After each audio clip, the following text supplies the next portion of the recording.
Irmãos e irmãs, hoje é domingo, dia do Senhor, estamos celebrando o 18º domingo do tempo comum, neste mês de agosto que a igreja reza pelas vocações. Neste primeiro domingo e ao longo desta semana, rezemos pelas vocações ao ministério ordenado, diáconos, padres e bispos.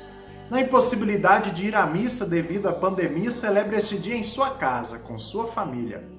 Prepare um lugar celebrativo, faça um roteiro e viva a liturgia da palavra neste dia.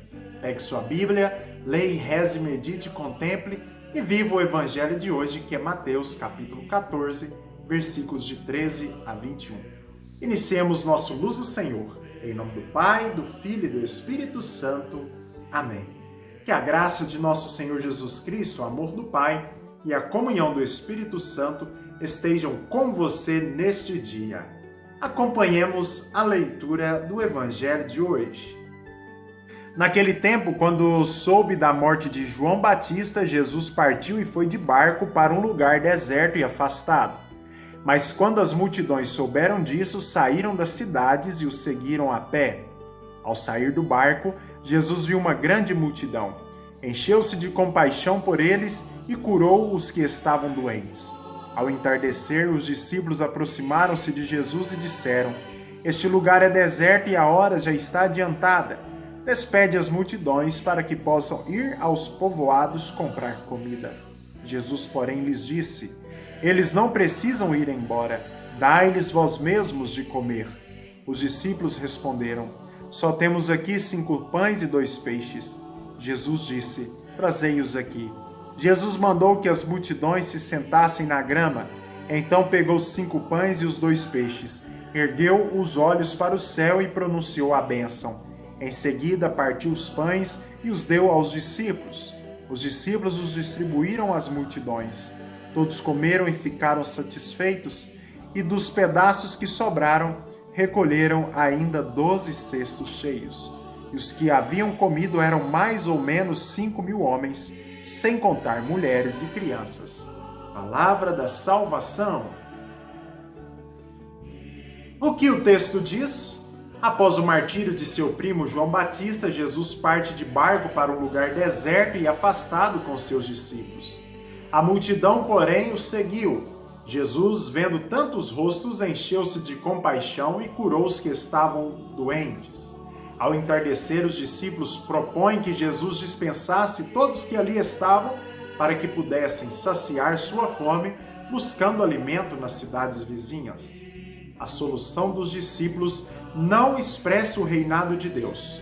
Somente os mais rápidos e os que têm condições financeiras conseguiriam comprar alimento e saciar sua fome. Os que se encontravam sem dinheiro e os que caminham mais lento continuariam com fome. A indicação de Jesus é pautada na vontade de Deus, que sempre revela o seu reinado, onde todos que o encontram têm sua fome e sede saciada. É preciso que os discípulos saciem a fome de todos. 5 pães e 2 peixes será suficiente para saciar a fome de 5.000 homens, sem contar mulheres e crianças. A abundância que emana de Jesus ensina que a força do reinado de Deus acontece na partilha de nossa pobreza, que é o suficiente para saciar a fome de todos, sobrando ainda 12 cestos. O que o texto nos diz? Dai-lhes vós mesmos de comer, é o imperativo que ouvimos hoje de Jesus. A cena da multiplicação dos pães e peixes aponta para o banquete da Eucaristia, que sacia nossa fome existencial de Deus, mas também nos interpela a fazermos deste mundo um lugar onde todos possam experimentar, já no aqui, a glória eterna. O caminho para saciar a fome de tantos irmãos e irmãs que hoje se encontram famintos está na força da partilha. É preciso reconhecer que todos os bens que temos é dons de Deus, não nos pertencem, e por isso devemos compartilhá-los. Como viver o Evangelho de hoje? Dê graças a Deus por tudo que você tem à sua disposição. Quem tem muito é para servir muito. Quem tem pouco é para compartilhar o pouco que tem. Não podemos viver uma vida de indiferença com o próximo. Somos nós, os discípulos missionários de Jesus, que devemos encontrar um caminho que conduza todos a uma vida digna. Não deixe de rezar por todos os diáconos, padres e bispos. Rezemos também por todos os vocacionados, pelos seminaristas que já deram seu sim a Deus para que possam perseverar na graça da vocação. E carinhosamente também peço, reze por mim neste dia. Que Deus abençoe você, meu irmão e minha irmã, lhe conceda um excelente domingo e uma ótima semana, em nome do Pai, do Filho e do Espírito Santo. Amém. Fique com Deus.